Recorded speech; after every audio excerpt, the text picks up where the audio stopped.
We're here to talk about banking, neobanking, and crypto today.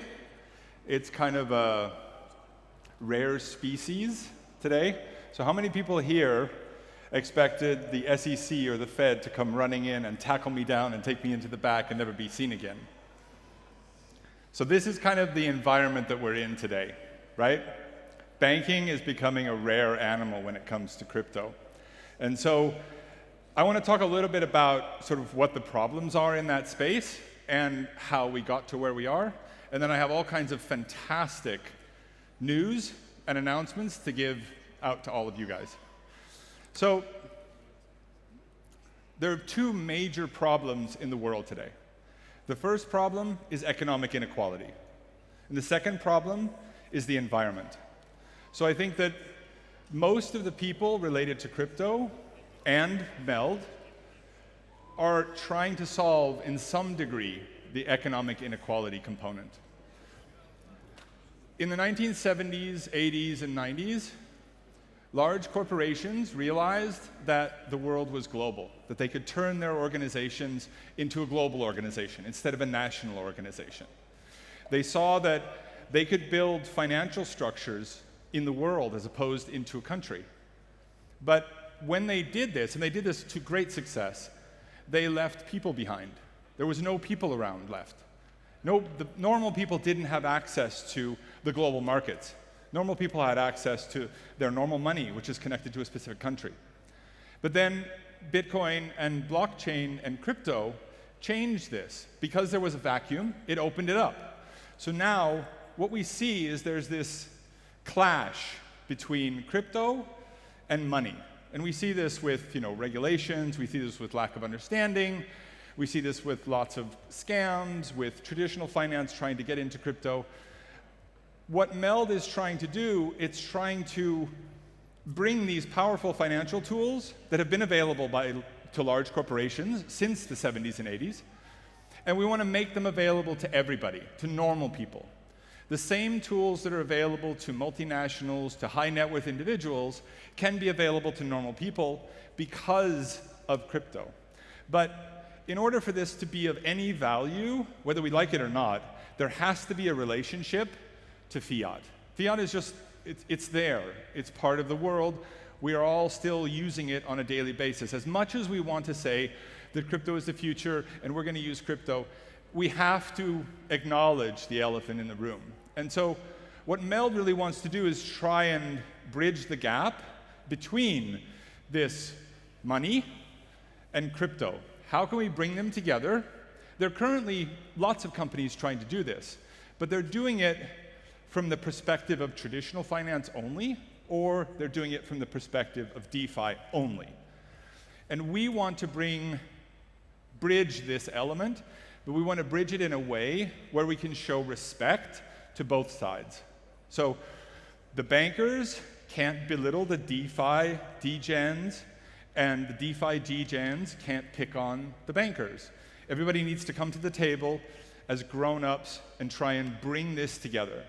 So we started about 2 years ago.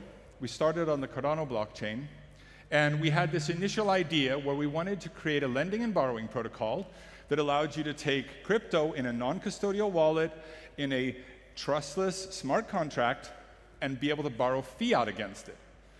That process took us almost immediately into traditional finance, into fiat. No one would touch us. Not only were we crypto, we were DeFi. Not only were we crypto and DeFi, we were also trustless and non-custodial. Nobody was going to go anywhere near us. So that led us to almost immediately realize that we needed to have banking services. We needed to have some control over our future. And so over the past year and a half, I have an amazing team of engineers and developers and strategists and economists, and we decided that we were going to launch an Avalanche Subnet. So this is why we're here today. So as we speak, the MELD Subnet is live. So this is really a big deal for us. It's been 2 years. It's absolutely fantastic. So we have a blockchain live now. Why is this important? Why do we care? Who cares? We care because on one end, it's a DeFi lending and borrowing protocol. You have all the normal trappings of crypto. And on the other end, you have a traditional set of banking services. We're connecting these two together, and like I said, we're connecting them in a responsible, respectable way. And we've been so lucky in regards to timing on many different levels. One, the subnets are here. Two, Celsius imploded in on itself, Voyager imploded in on itself, FTX imploded in on itself. At the beginning of 2022, we had 6 competitors and 3 banks in the space. As of about 3 weeks ago, it's like a ghost town in this world. So we're very lucky in timing-wise, and we're trying to take advantage of that as best we can. So why do we need another blockchain? It's not really that important. There's hundreds of blockchains out there, right? We are taking a little bit of a different approach to how to approach a blockchain. So one, it has the normal stuff, capital efficiency. It's very fast. You have very high TPS. We've decided that that's the approach we wanted to take. Transaction fees are incredibly tiny. The current transaction fees are 0.000013 cents. Anybody can do this. All you just have to do is make sure you have a really cheap token, right? But that doesn't make any sense when you're trying to pay block rewards. It's a proof-of-stake blockchain, so you need to be able to incentivize a network out there in the world. So this is where we've kind of changed things up a little bit. So what we've done is we've said that the economic activity on the blockchain, the lending and borrowing and stuff, goes into the MELD treasury, and then a portion of that pays block rewards. More economic activity on the blockchain, more block rewards. The staking and all this stuff still secures the blockchain, but it means that you don't have an economic model for a blockchain where you just take a huge pile of tokens and say, okay, I'm going to take these and I'm going to give these out as block rewards for the next 10 years. So we want to create something that's much more sustainable from an economic model perspective. And that's kind of the sort of step one for the MELD blockchain. Step two, once we have this basic down, now we have a neobank connected to a blockchain, and it is connected to the blockchain. We've built our own banking stack, so we're taking transactions in the traditional fiat world and bringing them on chain. So if you take out a loan, and that loan gets paid out in fiat, you will see that transaction on chain. So this is the sort of, I don't want to use compromise, but this is a crossover between the traditional fiat world and the more sort of contemporary crypto world. In addition to that, or sort of as a wrapper around that, we don't believe in silos. We're not maxis for any blockchain, not even Avalanche. We want to make sure, we think that in the next 5 years, multi-chain, cross-chain is going to be the only way forward. Each chain will have its own approach to things, it'll have its own perspective, and we want to be able to connect to all of them. So our blockchain is, from day one, architected to be multi-chain. So we have a partnership with multi-chain, which is a bridge, and in about 10 days, we will be launching full swaps, exchanges of all the tokens we support on all of the blockchains we're working on. In 10 days, we'll be launching on 4 blockchains, and at the end of the month, it'll be a full 6. So we're on Polygon, Avalanche, Cardano, Ethereum, BSC, and we'll continue to expand as we can. But the idea here is to bring things together, to create capital efficiency in the place where we're able to create value, which is with this DeFi and banking, and then open that up to everybody else. Each blockchain is effectively a liquidity pool. If you treat it that way, you can get liquidity from lots of different places. This is an open system. We don't want this to be the bank blockchain. We want people to build on our blockchain, and we want to be able to build in a way that surprises us and surprises everybody else. That's probably the most interesting and exciting thing that I can think of. If I was to come here next year for this event and talk, if some protocol or some project launched on our blockchain and did something that we never expected, that would mean that we were successful. But why would anybody build on, yet another vanilla EVM blockchain? Because we have the DeFi side, we have very, very, very low transactions, and because we give access to fiat services. So you'll be working in the DeFi world and you'll get access to traditional fiat services. What you can do with that, who knows? I mean, you have identity, we have an identity NFT connected to it. We have all kinds of infrastructure for this, for people to kind of imagine. We were talking about tokenomics for games up here earlier. I mean, what happens when you take fiat and you connect that directly to it? Who knows? But it's exciting to think about. How we are interfacing with this for normal people is through the MELD app. So the MELD app also launches today. This is our multi-chain wallet. So it supports all the blockchains we're on. Currently, it supports 60 tokens. At the end of the month, we'll be supporting 200 tokens and expanding out from there. So this wallet is a little bit different than most of the other wallets out there. It is a wallet, but it allows you to connect wallets to it. So you can connect MetaMask and all these kinds of stuff to it. So you don't have to just use it. But it's not intended to be a wallet like MetaMask. It's intended to be a place where you can take your assets, you can stake them to earn, you can keep them, you can aggregate them, you can bridge them in a safe way, hopefully to be safer over time. But it's a center for being able to understand this relationship between crypto and fiat. So on to the main point, beyond the blockchain. Today we're announcing MELD Finance. So MELD Finance is going to be launching on August 1st.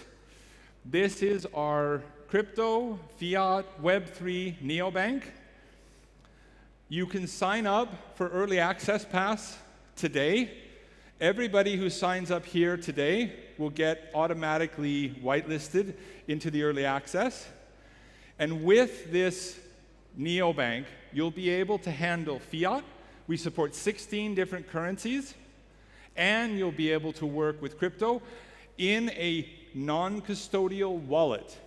It is not custodial. We do not hold anybody's crypto.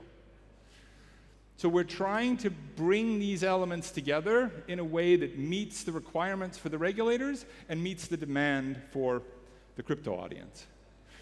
And so this, we think, is going to be a major step forward, and we think that it's going to be something that the media and the market really needs, especially since all these other banks have just been sort of shut down by the SEC and Treasury. So if you guys get a chance, please go take a look. Sign up if you can, and then in 3 months, we'll be able to give you access to a new type of bank. So the bank offers very low rates when it comes to swapping crypto and fiat, 0.5%. No more sort of, 4, 5, 6, 7, 8% from MoonPay and companies like that. You can swap it on demand, it's instant. So on your terms, you don't have to do KYC every single time, you don't have price limits, you don't have volume limits. It's working like an actual bank. You get a debit card. You get the ability to stake your assets to generate a yield. All of the benefits that you get in traditional crypto, along with the basic functionality, SWIFT, SEPA, all these kinds of things in fiat. All of this is interactive. All of this will be part of our mobile app. This is the app that will go into beta on August 1st. You'll be able to download it from the App Store.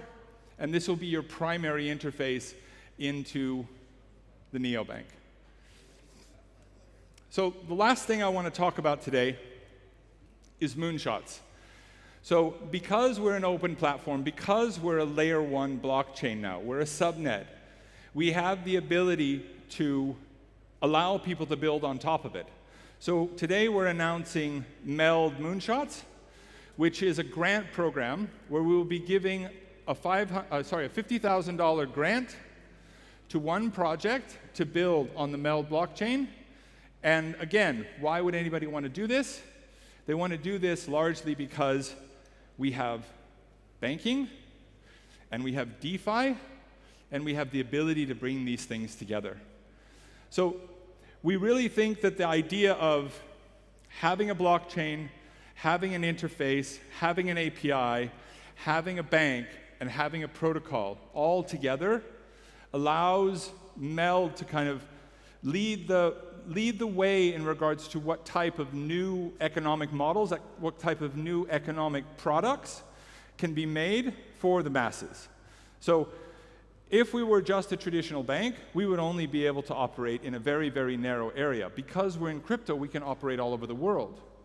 We're multinational, just like these multinationals were back in the 70s, 80s, and 90s. And we want to see other projects with this type of thinking, whether it's NFTs or gaming or other types of economic or financial instruments. We don't care. We want people to build in this way where there is no barrier to sex or age or ethnicity or country or religion when you're trying to get a loan, when you're trying to stake, when you're trying to generate yield. All of these things should be available to anybody and everybody. It doesn't matter whether you're made in Brazil or whether you're a stockbroker in New York. Everything here needs to be open to everybody. So again, today all of this launches. I want to say thank you very much to our amazing MELD team. They've done an absolutely just stellar job over the past 3 months, and they've been working night and day for the past weeks in order to make this happen. So this is the sign-up. We also have a gelato stand out in the main courtyard. You guys can get some free ice cream. And I want to really encourage you guys to sign up for the Neobank and tell people about this, because the more people that we get to sign up for this, the more power we're going to be able to achieve this kind of global understanding of sort of open and free finance. Thank you very much.